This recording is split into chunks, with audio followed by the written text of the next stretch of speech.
Okay. Greetings. Greetings, everybody. Happy to have you here on a Tuesday night to do a little bit of chit-chatting. Short show because of standing band procrastination. Getting ourselves all nice and souped up for a November broadcast. Well, actually, we want to do a broadcast sometime in October to tune up, like just have a couple of bit of a, simulate a live setting for the show that we're going to be doing in November.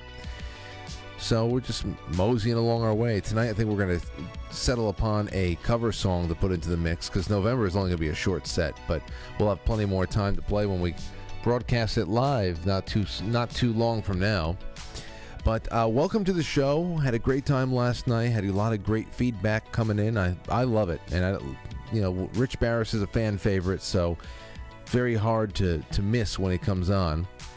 But we did that. I do have an announcement about tomorrow. Unfortunately, Nurse Penny has had a little bit of a medical emergency, and she can talk about that when next time she comes on. But she's had to take care of some stuff that is she's not feeling too well right now, but she's addressing it, and I'm hoping that she's on the mend very quickly, and she will be welcome back as soon as she is ready and able and comfortable and all that stuff.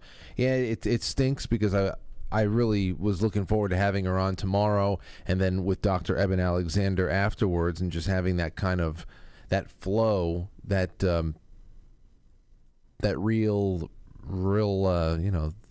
everything very related, and it was like a theme of the week with both of them side by side. But this obviously takes precedence, so I hope that everything is well. And when she comes back, hopefully it's in like November or something, because her experience, her near-death experience, is something that I think fits very nicely into the month of November as well, which is a month that, if I had a choice, I would focus a lot of our programming on themes of gratitude and Thanksgiving and all that. So just keep Nurse Penny in your prayers. Want her to feel better. But tonight we are going to be just jumping through some headlines, because there's a lot of them out there. And then I want to ask you some questions. Now, it's one of those days where I just really, I'm thinking about what to do with you guys and gals. And I had a couple of topics that I wanted to touch on at some point, and tonight I think we just might dip into one of them, and that is the best compliments you've ever received. We have a thread that it has been built up on quitefrankly.tv that's got some really great responses already, and maybe we can get some of those calls in. Also, as another bonus topic, when we open up the lines, I would love to hear any stories that you may or may not, may have about the strangest thing that a stranger has ever done to you. Okay? The weirdest thing. Somebody just walked up to you, said or did, and then that was it. Walked away. Gave you something. Said something odd out of nowhere. Slapped you across the face. I don't know. Obviously, there's a thin line between strange and traumatizing, so let's just try to keep it to, wow, that was weird, instead of, I was just assaulted. I know, Frank, but you said slapped in the face. I know. I take it back. Went to the dermatologist today. Did one of those full body just lookovers and whatever. And said that she saw what was like maybe a little mole between two of my toes. I don't know. But she called my attention to it, and she said little mole. But I thought she said you have a little mold between these two toes. And I didn't say anything. I said, oh. She said, you might want to just keep an eye on this. And if it changes at all, we will... we can come back and biopsy it and all that stuff. And I said, all right. And I'm laying there. I'm just kind of like thinking to myself, how the fuck did I get mold? How does this happen? Can't you just wipe that? Like, how did it get on me? I mean, I shower often. How do I have mold on me? And then I asked. Then I brought it up. Just after that because she told Lauren, just so you can hold them accountable. I said, but how do you think I got mold? She goes, no, a mold. And everybody in the room had a good laugh. I'm glad they did, because I can handle a little tiny mold between my toes that I didn't even know was there. But a little mold, that's something I don't even want to think about. Oh, wait a second. I just got a text message from CVS Pharmacy, even though I never gave them my number. Frank, the CDC is now recommending updating COVID vaccines. Schedule one here. I better do that later. I heard the new COVID vaccines they got all the kinks worked out. They're 100% effective now. So I'm going to get on all that. Don't worry. I'm going to be nice and protected next time you see me. All right. Thank you again to my wonderful sponsors, BlueMonsterPrep.com, and to all of my friends on the affiliates page. Chief among them, I still want to keep pushing you toward Wise Wolf Gold and Silver at quitefrankly.gold. Very important. I know a lot of you are thinking about how to diversify and how to turn your fiat into something a little bit more tangible. Well, for those of us who aren't rich enough to put money into empty garages and warehouses where we can put our Lamborghinis and our Aston Martins and all that and just park it somewhere, we can buy little things like gold, silver, gold backs, whatever the hell. Well, quitefrankly.gold and all of our friends, Tony Arterburn and Melissa at Wise Wolf Gold and Silver, they're fantastic. So no order is too small. Go out and buy yourself your first ounce of silver. Do it.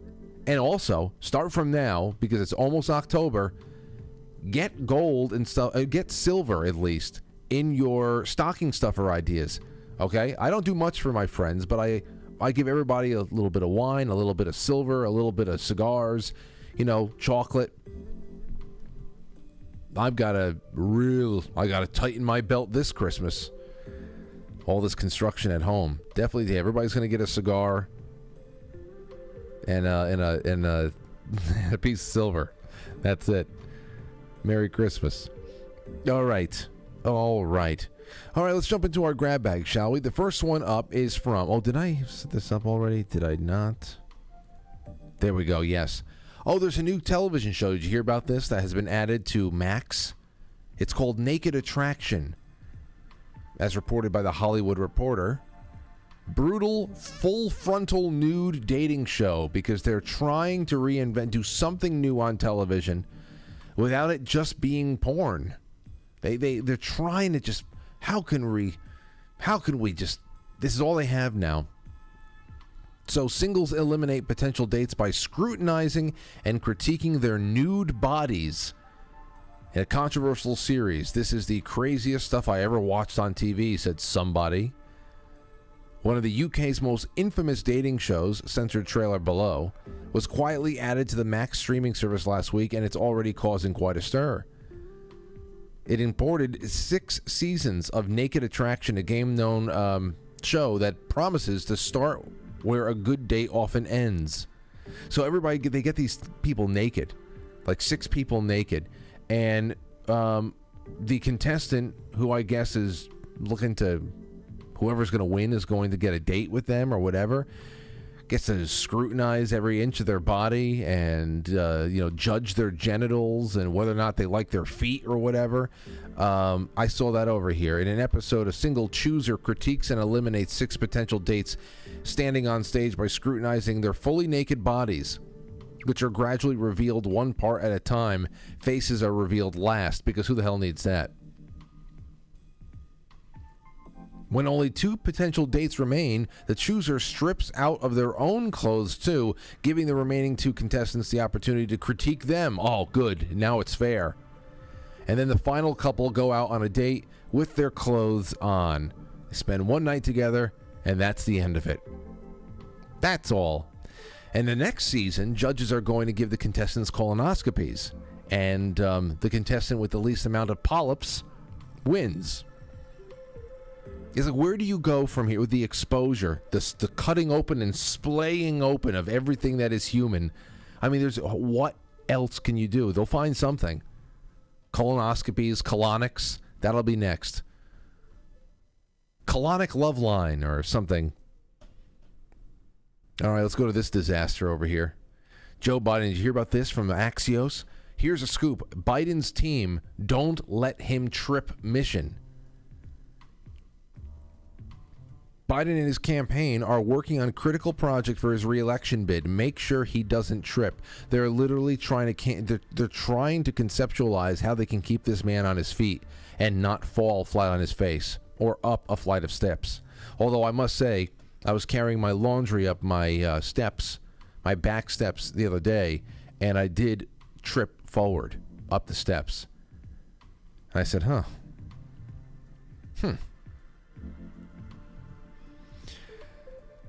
Driving the news as voters express deep concern about the 80-year-old president's age and fitness for office, the ability to form a sentence.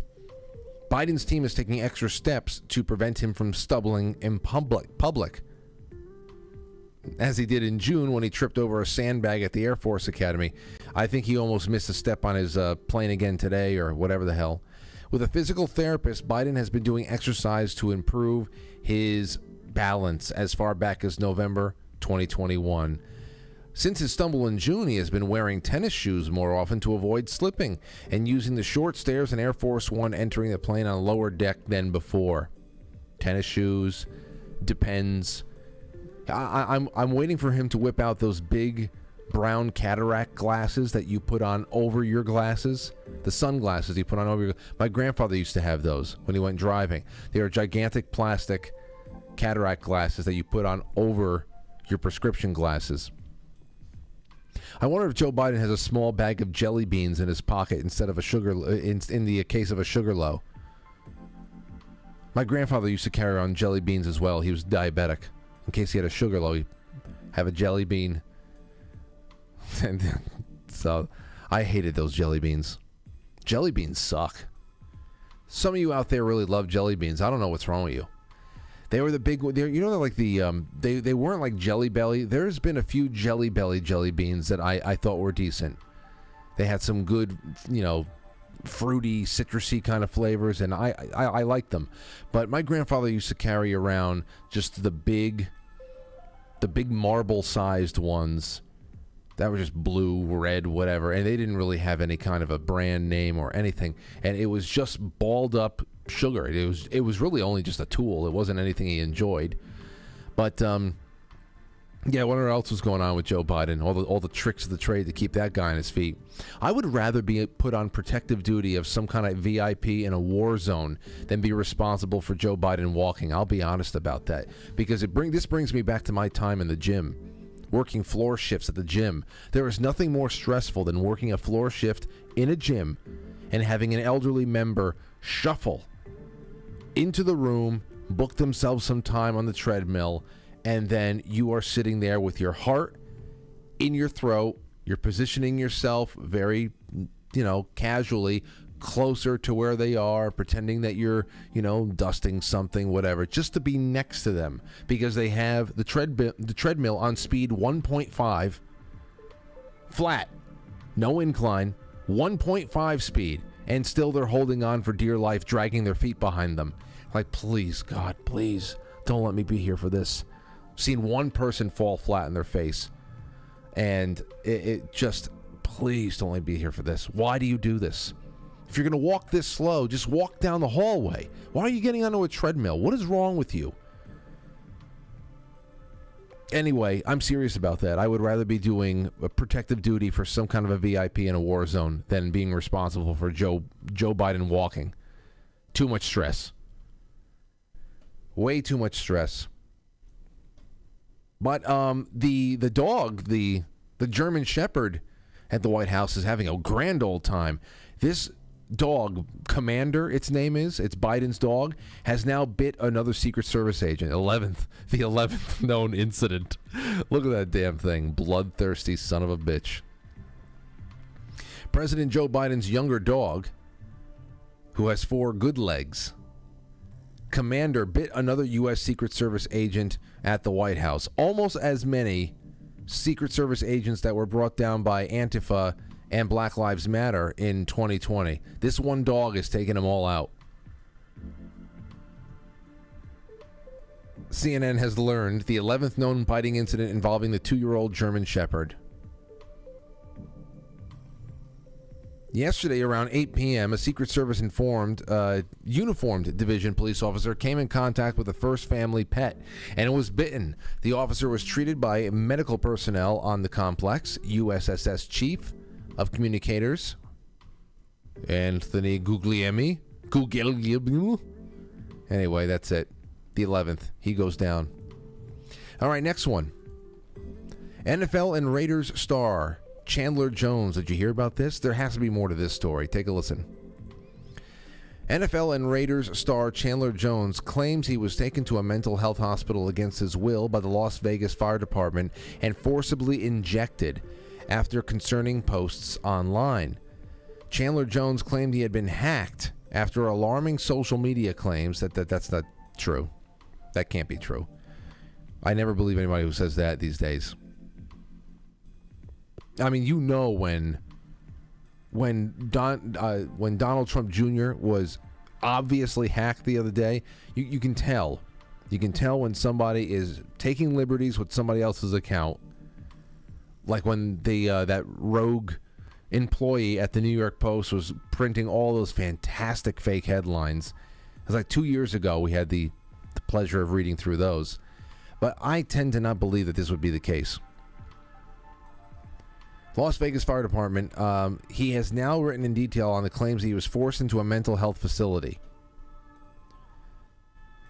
In an alarming social media post on Monday night, he said he had been injected against his will and forced to sleep on the floor. It comes a week after Jones went on a disturbing social media rant, accusing Raiders owner Mark Davis of protecting the identity of a man he claims molested his goddaughter. Well, wait a second. That's something different. I have to see. Wait, hold on. We're gonna have to see more about this. I have to go read the other claims. But how? But it goes from that into being forcibly. Why is this thing? Please turn this damn thing off. God. You know how much it takes to involuntarily put somebody into a mental health facility? It takes a lot. There's a pretty high threshold to commit someone involuntarily. So I don't know what we're missing from the story. But that alone, to have suspicion that somebody in the organization did something, I mean, that shouldn't be dismissed out of hand. Jones, who was the younger brother of UFC champion Jon Jones, later said he had been hacked. So now you have to dismiss it, right? Or what? In a post on X, or is he just nuts? Captions: the first day out, but I'm still aligned. Jones wrote, first day out, if my fans and friends were wondering, I was taken by the Las Vegas Fire Department last week against my will. I was injected with I don't know what. They said it was a court hold, and Las Vegas police put me on it. I hadn't done anything wrong. Can the fire department make arrests? Can the fire department apprehend people like that? I was taken in by the Las Vegas Fire Department. I hadn't done anything wrong. The police said people were concerned about me because of my posts online. I answered my front door, and a group of 5 to 7 were there to put me in an ambulance where I was later injected. And I asked them not to. I had no cell phone, no communication. I was taken to Southern Hills Hospital and then transferred to Seven Hills, where they tried to force me to take medications and injections. So, I don't know. There's something missing here. But yeah, I'm gonna keep up with this one, unless it disappears and it's hard to keep up with it. But I'm sure it will. It'll stick around somewhere. Anyway, that's all for right now. Let's get this one kicked off. We don't have too much time tonight, but I'd love to open up the lines and get some of you guys and gals on with me. So on with the show. Be right back.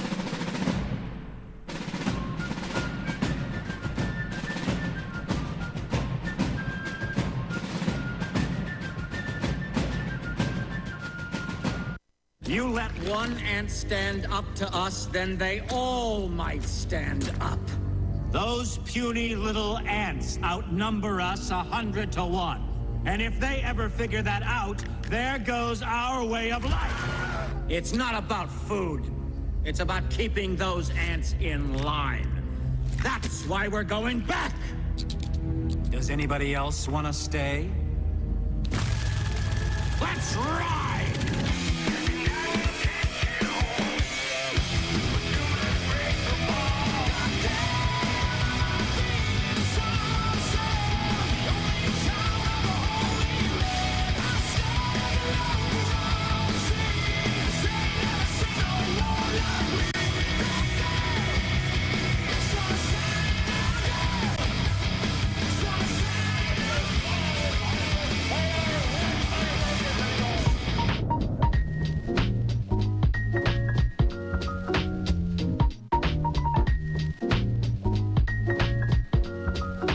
Good to have all the seasonal music back, and it's good to be back with you tonight. Some things you gotta wait many, many months to hear again, but the one thing that we don't have to worry about is waiting many months to see each other again. That's a nightly thing. All right, so there are some things over here that I want to also throw out. A couple of stories that go hand in hand, and it has to be, a lot of it has to be, it's related to what is going on with the migrant invasions.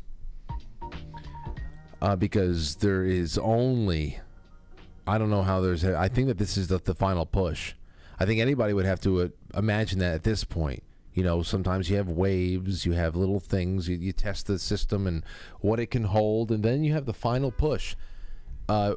Because there are millions, probably somewhere around, some people estimate about 8 million people have come into the country from all over the world, mostly Central and South America, but Chinese, many, many tens of thousands of Chinese, who knows, from the Middle East and Africa. It's just scary stuff. We're talking about millions since 2021. And what's happening right now, as you know, in Europe and in the United States is end times level movement. In fact, I think today I read that Costa Rica, which is down there in Central America, just declared a state of emergency just because of the hundreds of thousands of people, the hordes of people who are passing through the country. Now, they're lucky in the way that nobody's staying there. They're just passing through to invade us, still 2 countries away. It's not asylum, it's an invasion. And I just wonder what the hell. It's hard to imagine what comes next, because it's just going to get more and more personal for everybody. I saw this one thing that was posted into the Gilded from Apolitical. I believe this was on Twitter. I forgot how long ago, or it might have been on Gab or something. He said, Apolitical said, "This is how stupid politics in America are. The GOP can't slow down or deport any illegal immigrants, but they can use tax dollars to ship them all over the country to the cheers of their retarded voters because libs owned, as the entire nation turns into Guatemala." It's what I've been saying since the beginning. Now it's fun. It's funny to see 50 people get sent to Martha's Vineyard and have an entire community melt down and call in the military. Okay? It's funny. That is funny. There have been things that make you go, huh, make you scoff a little bit. But again, to think that this was in any way, shape, or form a good thing, as if you can be swimming in the same pool and have somebody pee at the other side of the pool and the pee would never get to you, is ridiculous. And that's just what it is. It's ridiculous. Now, this is from the Daily Mail. It's in Cleveland, Ohio. This is a mystery that they reported on just a day ago. Nearly 50 school children go missing in Cleveland in September alone, while over 1,000 have vanished so far this year, in an alarming trend that left Ohio cops baffled. That's a red state, remember. Police say the number of runaways and missing kids is unusually high this year. Last year, 1,600 children were reported missing in the state of 11 million. In Georgia and North Carolina, which have similar populations, the number was less than 700. Police say they are concerned that youths are being trafficked or becoming involved in gang activity. Now, I'd have to imagine it's going to only increase now that millions of foreign criminals have arrived in the last 3 years alone. I have to imagine. And whereas, children do run away, children do join gangs, we also know that trafficking is far more prevalent than anybody at Mother Jones wants you to believe. And we also know that that is a that industry, the trafficking industry, is kept alive and flourishing by the activity at the southern border, which I saw today. Whoever the hell is in control, the brain trust in control of the so-called Biden administration, had Border Patrol go against their consciences, I'm sure, to clip all of the razor wire down at Eagle Pass, Texas, to allow God knows how many people to just walk in. Just come on in. Come on in. That's it. Staten Island. This is in New York. A little bit more from New York. This one is from Breitbart. New York City inundated with unregistered cars, illegal drivers, and violence at migrant shelters. Don't worry. They'll soon realize that they can take those unregistered cars and drive them outside of the state. Staten Island residents are complaining to police and elected officials that their streets are turning into demolition derby, as unlicensed drivers without insurance are driving unregistered vehicles and causing accidents near migrant shelters. Residents near former St. John Villa Academy and Orocha are fearful of driving in their own neighborhood as illegal border crossers have begun buying junker cars without license plates to use for joyriding and transportation, according to the New York Post. The situation has escalated here. Migrants are barbecuing in the woods next to our playgrounds, and the biggest thing now are these vehicles. Oh yeah, the barbecues have just begun, my friends. The barbecues and the circus music has just begun. The carnival circus music has just begun. Don't worry. Wait until you've yet to see the trampolines. Don't worry. The situation has escalated, said resident John Aspinall, who heads the Travis Neighborhood Watch Group. Aspinall added that the parking lots and wooded areas are becoming hangout spots for illegals who are leaving broken down furniture, piles of garbage, food scraps, beer cans, and other refuse strewn everywhere. For instance, one unregistered car discovered near a shelter had its NYC registration sticker scratched away and its safety inspection sticker destroyed. Don't need that anyway, as long as it runs, you know. And they have their own rules for the road. You must know. You must know this. I have a lot of friends in who own local businesses around here, and a lot of friends who are cops. And I know the drunken driving is so much worse than is reported on, because of course local newspapers are all in the bag, just like all those local newspapers that were just bought up by George Soros in Maine. They're all in the bag, and they just want to pump out there that diversity is our strength and never actually talk about anything with specificity. And the DUI situation is horrific, and even more horrific is the fact that nothing is ever done, that the car is impounded, it is used for scrap or whatever the hell, and the drunk foreign national spends a night in jail to dry out a little bit, and then they are let go. Let go. And then it just happens again. So I wonder how it all is related. That is really concerning about the Cleveland thing. Very concerned about the Cleveland. Now, I brought this up last night. And it was brief, but it needs a little bit more attention. Something else needs to be said about this. This outrageous, the Marina Abramovic, I think. This outrageous nomination of Marina Abramovic by Zelensky in Ukraine. I mean, this really needs to be thought about just for a second, how outrageous a taunt this is. 8 billion people on the planet, and you pick a blood-bathing, satanic performance artist to rebuild Ukrainian schools? Go ahead, call in, and try to make sense of that for me. Now, don't tell me what it is, what we all know it's about. Try to sell that. Like if you're Zelensky or anybody, let's see what they say. Here's from Zero Hedge. Zelensky asks spirit cooker Marina Abramovic to be ambassador for Ukraine to help rebuild schools. Look at that. Look at that. Look at that vulture. It comes through the computer screen.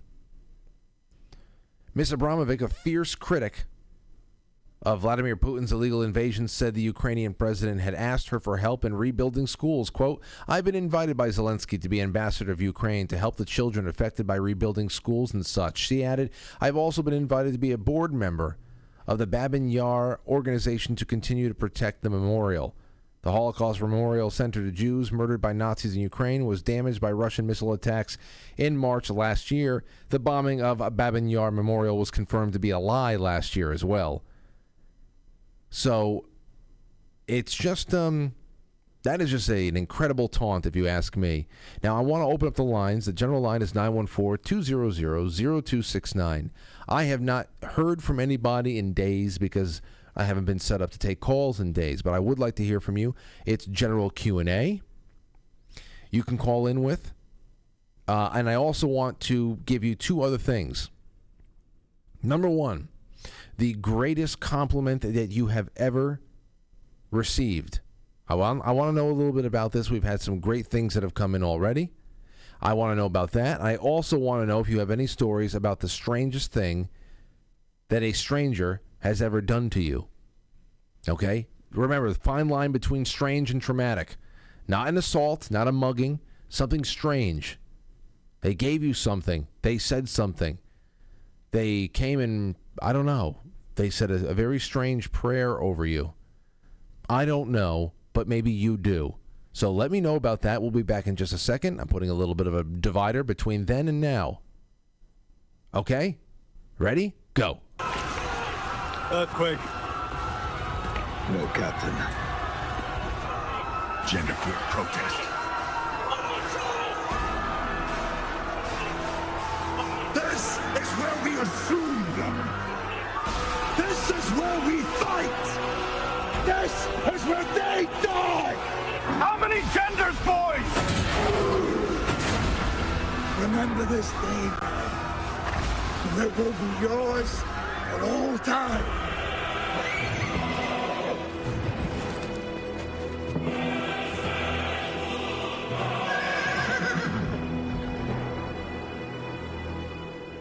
Spartans! Stop assuming our genders! Biological men! Biological men! I said cut it out now! Biological men! Biological Stop men. It, please! Biological I can't breathe! Biological men!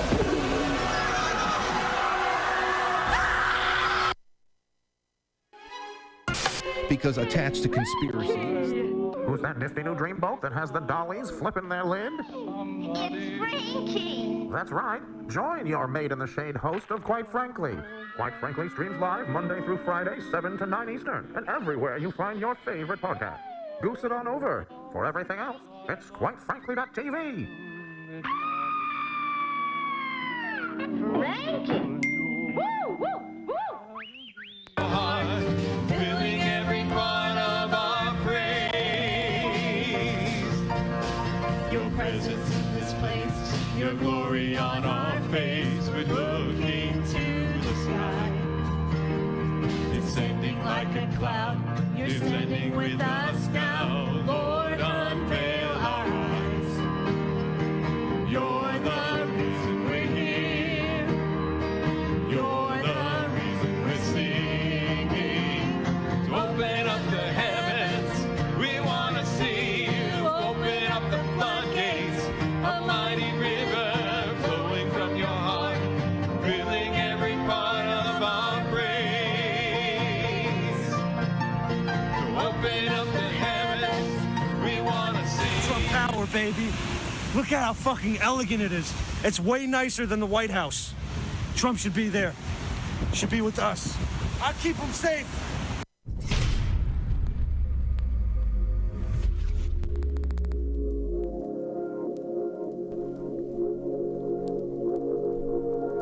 All right. Hello, everybody.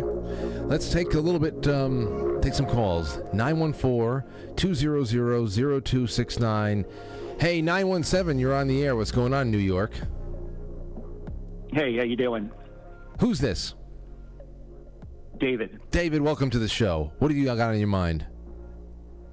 Yeah, I was trying to figure out, with all this Trump stuff going on, why is it that it's all his own people that are hammering him, and he's going to end up in jail based on testimony from all his own people?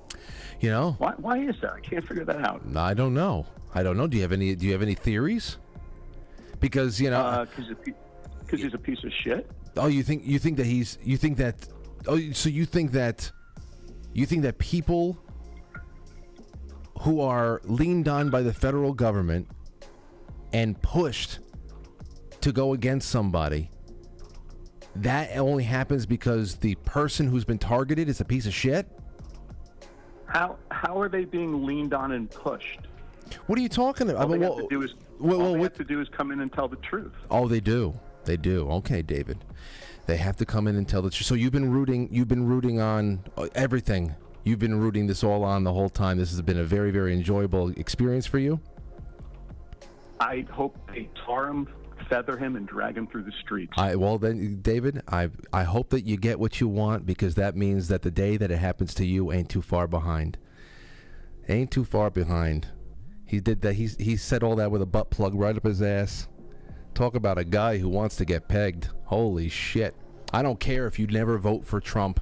If you ever had an inkling to vote for Donald Trump in your life, if he means anything or anything, to observe what has happened to him and not be able to extrapolate that out to you and people around you, and to see what the system is pathetic.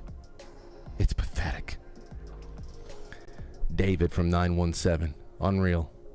All right, let's take a call. 804. What's going on, 804? 804. Hello? Hello. Hey, how you doing? How you doing? Hey, what's up, man? Hey, quite frankly. Oh, yes. Awesome. That like, you just answered straight away, and I'm turning down my TV so I don't hear you before. I guess there's a delay. Yes, there is. Please ignore that and turn the volume down. I have an incredibly weird story for you. And that guy that wants Trump tarred and feathered, screw that guy. That's all right. Go ahead. Anyway, okay, so I've been thinking about this story for 35 years. I just turned 50. Uh-huh. I'm 14 years old, and me and my buddy were walking around the neighborhood we live in. We grew up in the D.C. area in Alexandria. And we say, hey, let's go by Steve's house. He was like our best buddy. We go to Steve's house. Steve is home all alone, except for like a 6'5", 300-pound dude that none of us have ever seen before is in his living room. Wait, he's not home? Steve's not home, but this guy is, or Steve's home with this guy? Steve's home with this guy. Okay. That we have no clue who he is. So this guy starts telling us stories and starts pitching pennies. He starts like saying like, oh yeah, we used to pitch these pennies. And I don't know if I'm explaining it so much how weird it was. Well, I mean, I swear on my life, my hair on my back of my neck stood up. And it was like if we hadn't went there, you know what I mean? Well, listen, you started off pretty well in explaining how weird this is. You're looking for your friend, and you go to his house to look for him, and he is there, except he's accompanied by an unknown hulking man. An unknown man that is just giant. And what is he dressed in? Just like regular street clothes. Regular street clothes. We're clothes. like 13. Okay. So you're talking about an older man, a 6 foot 300-pound older man that's hanging out with a 13-year-old friend of yours? In his house alone. in the middle of the afternoon. What did Steve say about where he came from? Did he what happened? Did he invite him back to the house for some stupid reason? Did he just walk in? What happened? Was he held hostage? Well, I think basically he was getting to the point of being held hostage. But then when 2 more young guys showed up, maybe the guy got a little sketched out and said, hey, maybe I should do this penny pitching thing with these guys and hang out with them. And then maybe he just went away. And we were like, who was that guy? Was he a friend of your dad's or something?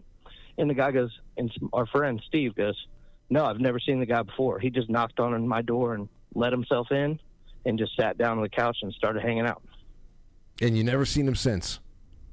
Never seen him before or since. You might. I thought. Damn. Go ahead, Frank. No, you might have saved Steve's life.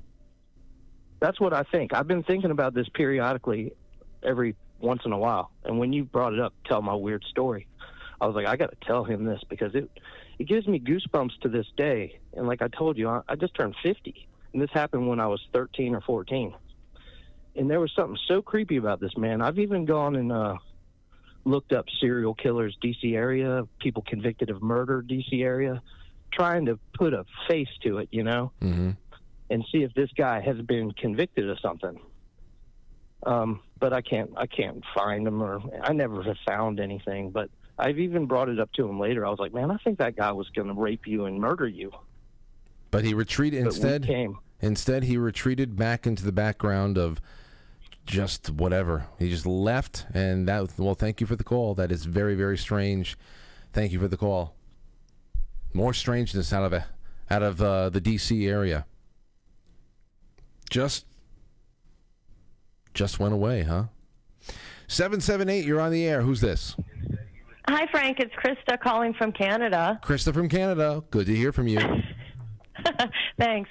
I just wanted to call and talk about the Ukrainian actor and who he's going to put on his school board. Okay. That Abramovic lady. Yeah, go ahead. I just wanted to sing the praises of homeschool and encourage everyone, if there's any way they can do it, homeschool your kids, period. And this would be another reason why, because can you imagine the after-school programs in the in those schools? You think that what's going on? Oh yeah, you think about that. No, I homeschool my kids. I would give up much more than I already have to continue doing it. It's a blessing. It's hard. You won't regret it. Your kids will like it. It's just the way to go. Rather than fighting with the school board or worrying about all this weird crap going on, just do it. Anybody who can, just do it. Well, I'm so thankful that you got through tonight, Krista, with a wonderful message. Is that all you wanted to say? Yeah, that and no, that's all I wanted to say. Yeah, and pray for Canada. Oh yeah, I know. Listen, we're not too. I think we're all in the same boat. We're just at different parts of the ship. I think. Well, you guys are on the front end. Yeah, Canada's below the waterline. Yeah. Anyway. Steerage. Thank you for the call. If there's anything that could be brought from this Marina Abramovic story, that is a silver lining. It's exactly what you just proposed to everybody, Krista. Thanks for that. You're welcome. It's not as hard as people think. You can do it. Oh, well, I'm knocking on the door. Aurora's already 3.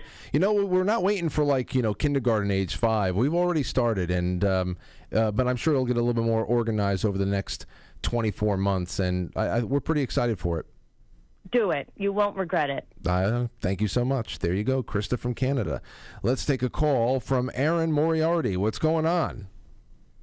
Hey, Frank. It's going great. Great show tonight. Thank you. You're very welcome. Independent media, yeah. Yeah. Marina Abramovic. I think the short guy with the green shirt likes her because she's the one most likely to bring boatloads of Ouija boards for the troops there because they're using all kinds of dark magic. That's one thing, Aaron, and everybody, this is Aaron of Truth Quest. That's one thing that I have not heard anybody dive into. In the beginning of the war, we heard a lot about how there is a big-time drug problem among the Ukrainian fighting force. especially for those who were not very battle tested and they were brought in those second waves. Of course, their entire army has been replaced more than a couple of times now. But we heard that there was a lot of drug issues there, amphetamines, things that try to give them a little bit of an energetic edge on the battlefield. But nobody ever talks about spiritual and ritualistic edges. Do you have any kind of information or insight as to whether or not that is being employed, aside from this obvious move right here with Marina? But have you seen anything before this? Yes, I've seen a video of them putting a soldier either on a cross or a pole and burning them alive. Oh, I saw that. I saw them digging a hole. I don't know if it was a grave, but they dug a pretty deep hole, maybe 4 or 5 feet.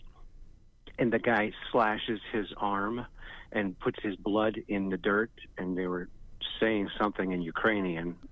So I think that's like, maybe they were in Russia and they're putting their blood in the ground, and that's going to advantage them somehow. But I also heard a couple weeks ago they have a 4-hour lifespan on the front line, these soldiers. 4 hours. Yeah, I believe it when people like Douglas McGregor and that Ritter guy, that they were saying it even before all that stuff came out, was leaked from the Pentagon about the death ratio between Ukraine and Russia was 7-1. So we're talking mass death here. There is no discernible edge on the battlefield at all, and they got a lot of neocons and neolibs here in the United States that are still waving their Ukrainian flags as they sip their mimosas, sending young boys, younger and younger, and old men to their deaths with absolutely no chance of winning. It's incredible. So yeah, you want to talk about a sacrifice? This whole entire thing has been a sacrifice. Oh yeah, and now the Clinton Foundation's going in. They'll take care of all the kids. Oh my God, heaven help us. Well, thank you, Aaron, for calling in. You're welcome. Thank you, buddy. There you go, Aaron. He hosts the show Truth Quest. I think you can find him on Rumble. All right, let's see here. All right, 317. You're on the air. What is going on? I remember also we have a couple of topics out there. You can tell me the best compliment you've ever received. Maybe we should just save that for another night. It's already 7:38, and this has already gotten pretty dark. But anyway, go ahead, 317. Hi, Frank. This is Sonia from Indiana. Hello, Sonia. And I had a story about a stranger. Go ahead. I want to hear a strange story. So I'm a nurse, and I was working night shift and was trying to get pregnant with our second child, and it had been several months. And we always go in at 3 a.m. to do like vitals and blood work. And I had this patient who he was on hospice, and he was pretty much like not responsive at all. And we snuck in just to try to take his vitals while he was asleep. And he sat up while I was taking his blood pressure and looked at me and grabbed my stomach and said, "Your child will be here soon." And like laid back down and went to sleep. And I was pregnant within 2 months. Whoa. Now, yeah. Wow. And you were pregnant within 2 months. Yep. So you weren't pregnant then? Not that I knew of, but we were trying. And hi, Ezekiel. He's listening in the other room, by the way. He's 8. Wow. Okay, and of course, 8 years old, healthy. It was okay. Wow. And now, did you know anything else about this man? Obviously, from how you described him, he must not have lasted long. No, he didn't last long. He died like the next day or the day after. I never saw him again. He was from Africa. He had like an African accent, which was like, it was just very ominous. Just kind of out of nowhere, sat up and very knowingly grabbed my stomach and told me that my child would be here soon. Now, let me ask you a question. Because obviously 8 years later, you are happy it turned out the way it did. But back then, to have your stomach grabbed by a stranger who's on death's door but has something take him over makes that kind of a prediction or a forecasting for you, and then to be pregnant or to find that you are pregnant not too long later, did you spend any period of time wondering whether or not you were carrying Rosemary's Baby or something like that? Something, I mean, like, I would have been elated to be pregnant, but I also would be like, what exactly is inside of me? I honestly, I believed him. I don't know. There was just something very authentic, and sometimes, you know, especially near death, you just have a little bit of extra perception. So, well, at least we know we have, because we're in the future now, we know that his intentions were pure and everything worked out nice. So that's good. It sure did. Thank you for the call. That is one hell of a stranger story. That is one. Thanks, Frank. Yeah, no, I appreciate this one. Thank you, Sonia. Now, she brought the goods tonight. Let's take a call from 607. What's going on, 607? Hey, Frank, it's Mark Sparks. How are you? How you doing, Mark? I'm good, thank you. Yeah, I mean, I could mention a bunch of things, but one thing that's coming to my mind, I remember 1968. My dad and I, we had taken a trip to Poland. We had relatives in Jaworzno, Poland.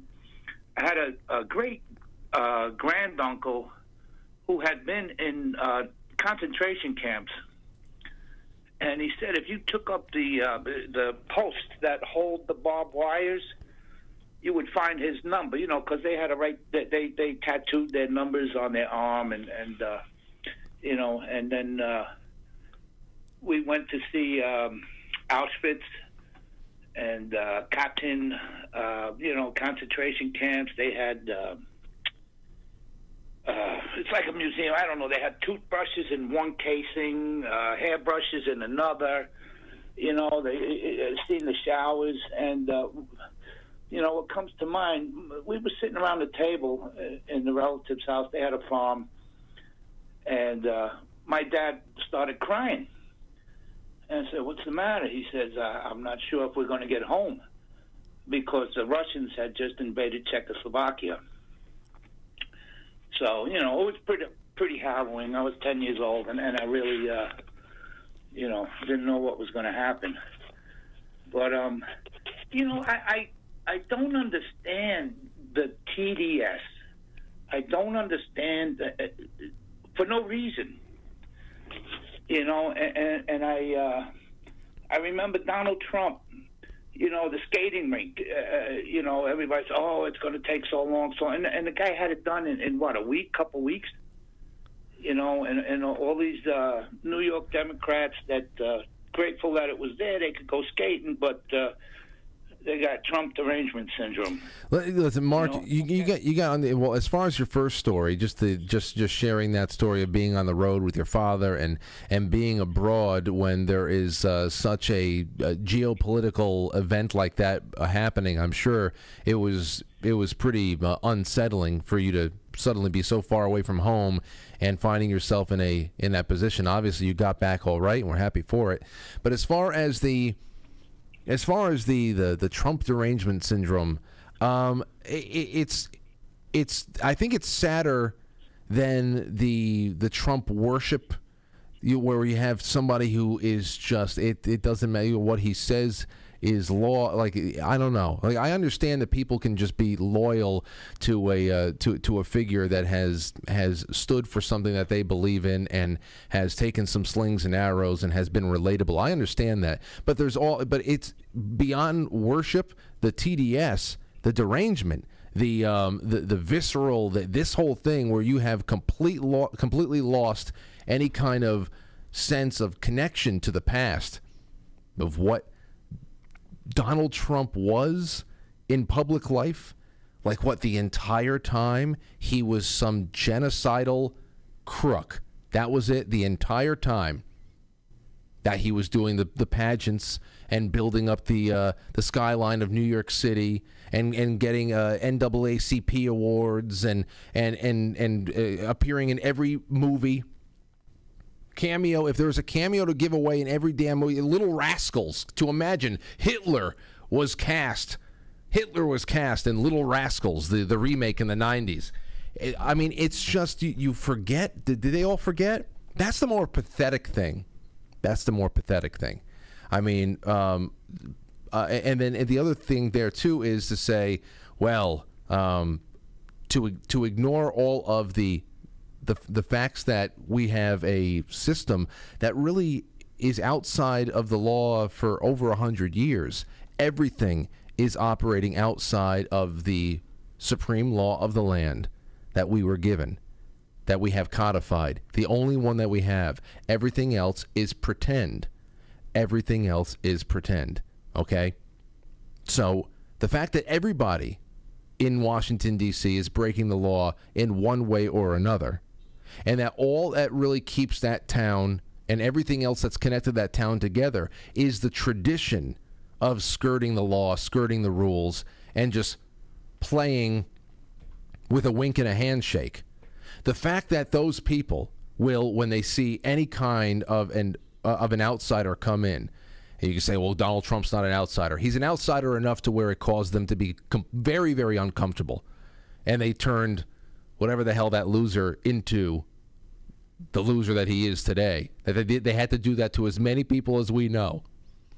The fact that they were able, that they start enforcing the law and try to find a little tiny thing. You can make anybody be guilty of 10,000 infractions in D.C. because everybody's committing them.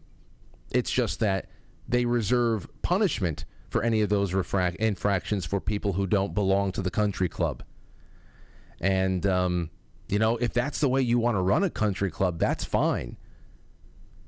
But we subsidize the country club, all right? And we're losing our livelihoods and we're losing our future for our children and our grandchildren because of that. I don't care if you what the hell people go crazy because there are country clubs and social clubs in the country that don't want women there, don't want this color person there, that religion person. I don't care what the hell. You got a private organization that you want to make it exclusive for one thing or another, whatever. I'm not invited, fine. I don't have to pay the dues. This is a country club that we're all forced to pay the dues with penalty of going to jail. Going to jail. Meanwhile, our brainwashed friends and family, to see them the way that they act, and they play this surface game, this superficial, pathetic game. It's sad. You almost want to say a prayer. Almost want to pray for them. Let's take a call. 845. Here's another New Yorker. Hey, Frank. Who's this? It's Vin Martinelli. What's going on, Vin? Nothing. I wanted to congratulate you first off on 100,000. Oh, thank you. That's pretty stupendous. I thought this was a dumb story from way back. So I bartended for a long time, and one night I talked to everybody, had great friends. Guy comes in and he's got a briefcase. Well, actually, he goes out to the car to get this beat up. Hold on, Vin. Vin. Before you go anywhere, can you just turn down the stream in the back? Oh shit! Yeah. Yeah, it's just a little distracting. And then just start from the beginning. So go ahead. Briefcase. Good bartender. Talked to everybody. Always found anybody that came in to have a drink. I don't care who you were, what you were. I wanted to sell you drinks, and I've always been that way. Long story long. Met a lot of weirdos over the years. Met a lot of amazing people. Nobody's a weirdo to me. So we get talking to this guy, and he's like, and we get into politics, which I really tried to avoid, but that's a lie because, once I knew you were on the right thinking side of things, we talked politics all night, which was to my detriment. Anyway, this guy goes out to his car, and he gets this brown, shabby, really a brown briefcase from the 60s, not even 70s. That would be a goof to carry anywhere. And he's like, I want to show you some pictures. I said, all right. And he's like, everything I heard over here, because I guess I was talking politics with somebody else at the other end of the bar. Okay. And he's like, everything you're talking about is bullshit. And I mean, I've been a rah guy my entire life. Well, ever since I got saved from New York City public schools. So Vin, what was Vin? Only because I'm what up. Was in the, what was in the box? What was in the pictures? Because I'm up against the clock here. Go ahead. Oh, that's okay. Studio shots of ISIS in an American desert. What do you mean studio? Like, what is this guy? This guy was he? I don't know what he was. He was like some shabby, crazy fucker, and he was showing me these shots, and they looked legit, and they didn't look like any movie I'd ever seen, except for the movie I was watching on TV. You're talking about still? You're talking about still shots, or you're talking about? Okay, so so you're saying that a guy, and let me just get this out there. There's a guy that came in.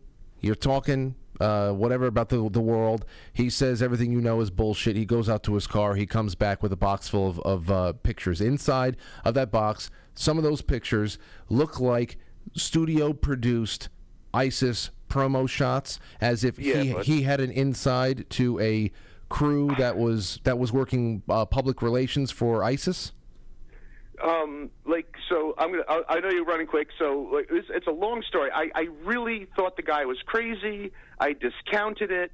But I look back on it now, and but it's not a long story. It's not a long story.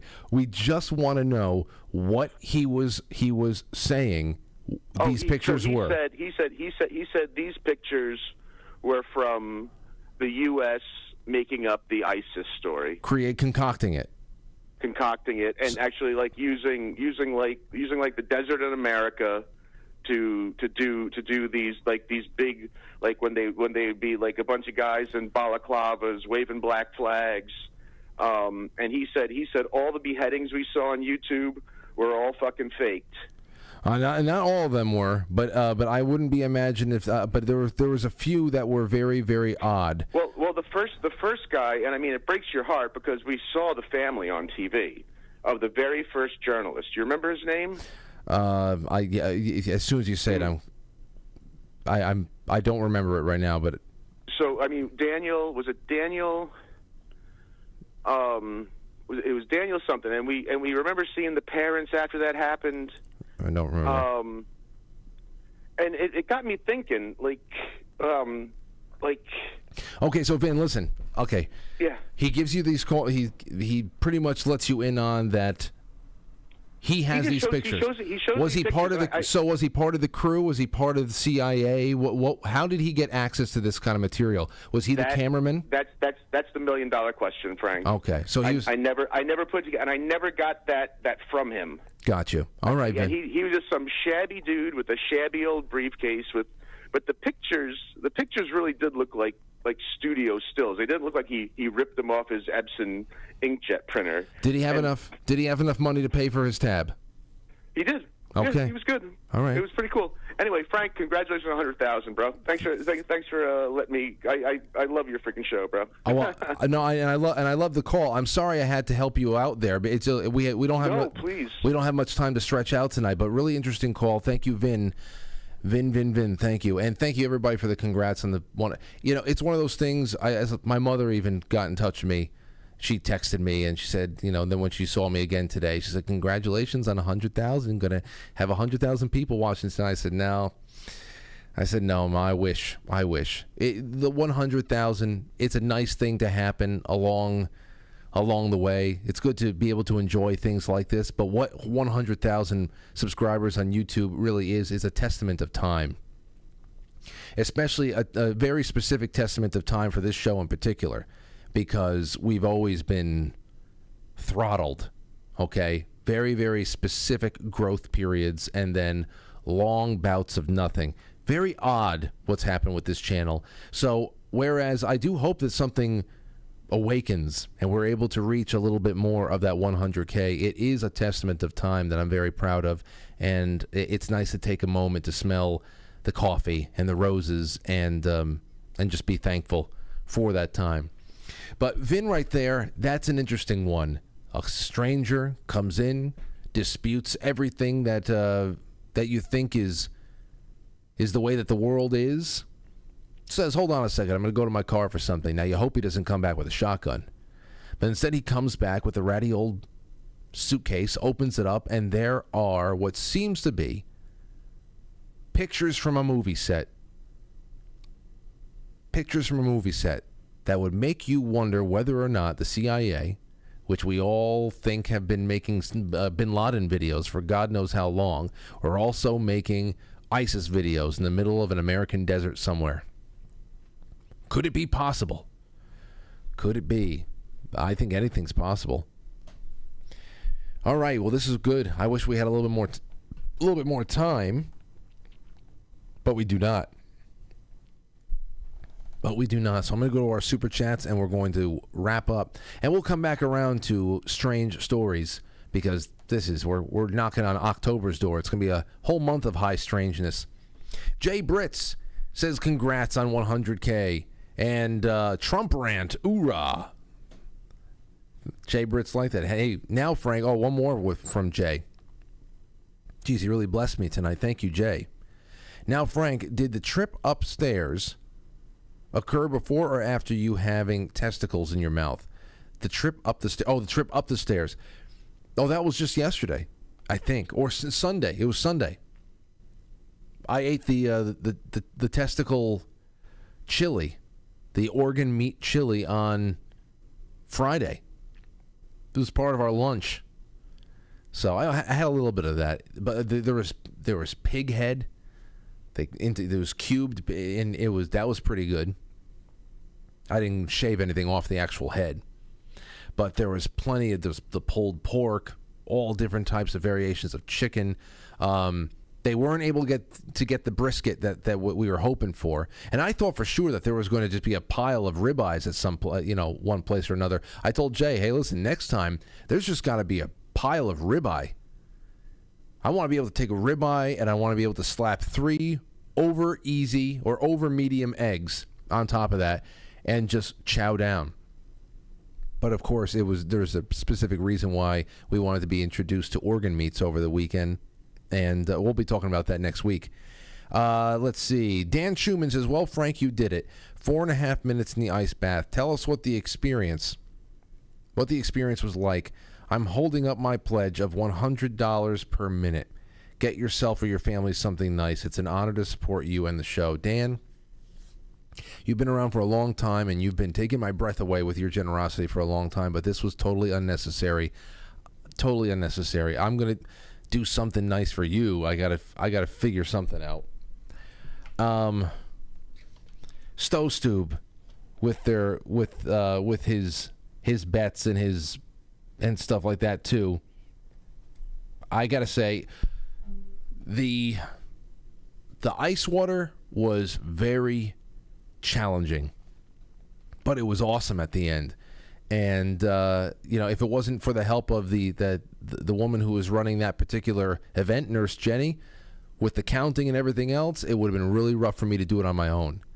But the legs were fine. I stepped in just fine. It was cold as hell, but it was fine. It wasn't even the balls. I'm thinking to myself, oh man, when my balls hit that water, it's going to be bad. But it didn't even register because it was the stomach. It was the stomach, the lower back. That's when I really started feeling it just sinking in. And it took me until about 3 minutes to actually get my shoulders underneath the water where I'm just sitting there up to my neck.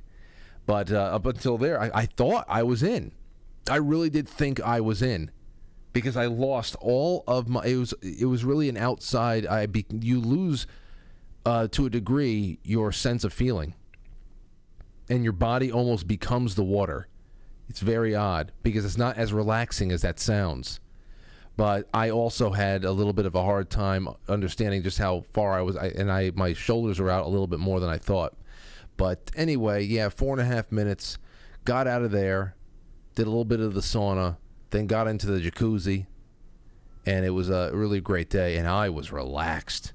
Man, what you know when you go into the snow for 3.5, 4 hours with your friends when you're a kid, and you are just frozen. Everything is soaked. Your face is just frozen. You just lived it up for hours out there in a nice snowstorm doing your thing.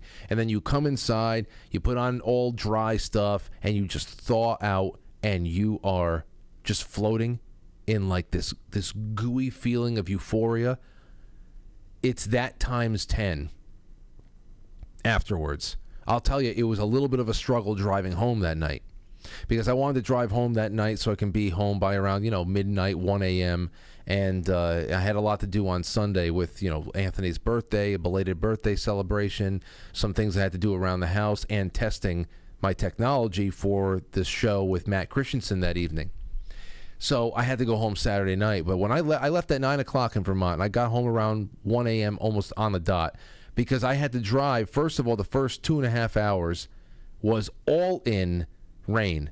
So I'm driving in my little hoopty, but I took the hoopty up there, like 55 miles an hour, 50 to 55 miles an hour. It was painstaking because it was hard to see.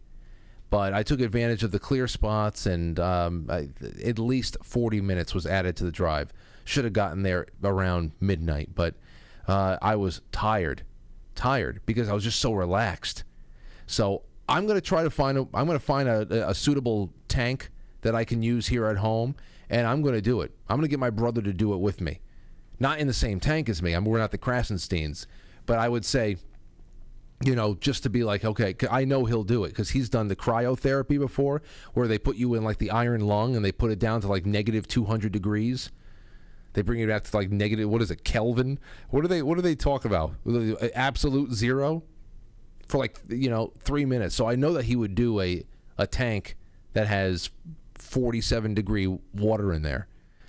So I know that he would be a good inspiration. Like you get a gym buddy and it just helps get things done in the gym. I know he would be a good candidate for that. So, but yeah, thank you guys and gals for keeping me up on that.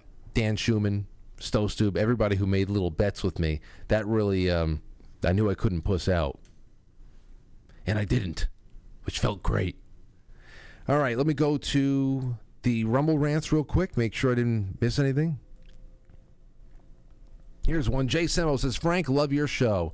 Thank you, Jay. I felt we had a good one tonight, and I didn't know what we were going to get out of it. Thank you all over there on Foxhole. Thank you, Captain Flint, Robert Sarnes, Happy Days, Sean Joe, Tempo 420. River Pike says, steak and eggs, yummy. Darn right. And then Stostube started dropping cookies on everybody because that's just the way he is. 123 SKG. I appreciate you all so much. I'm going to release the scratching over there, and I think that's it for tonight. That's it. Anything on Rockfin? Nope, just 21 wonderful people watching, but no tips, so we're done. All right, guys and gals, if you have anything you want to add, give me a buzz at quitefranklypodcast@gmail.com. I'll be reading through your emails as usual and taking what I need for the shows ahead. We're going to be doing a little bit of improvising tomorrow because Nurse Penny's not coming on, so we'll figure something else out and yeah, maybe a little bit more strange stories because these were really good and we had far more coming in that I couldn't take. That's all. Thank you, guys. Thank you, gals. Until next time. Good night.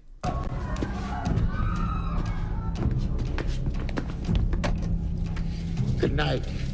And always remember, that's... Quite Frankly is filmed before a live studio audience, and now our super chatters, starting with Stostube, who says, Dan Schumann rocks. Sweet.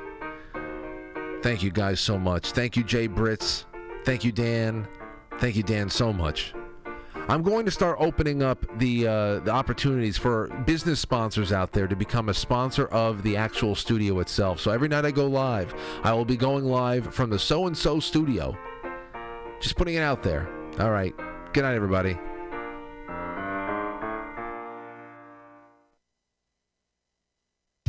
Think about it, though, Tom. So weight loss.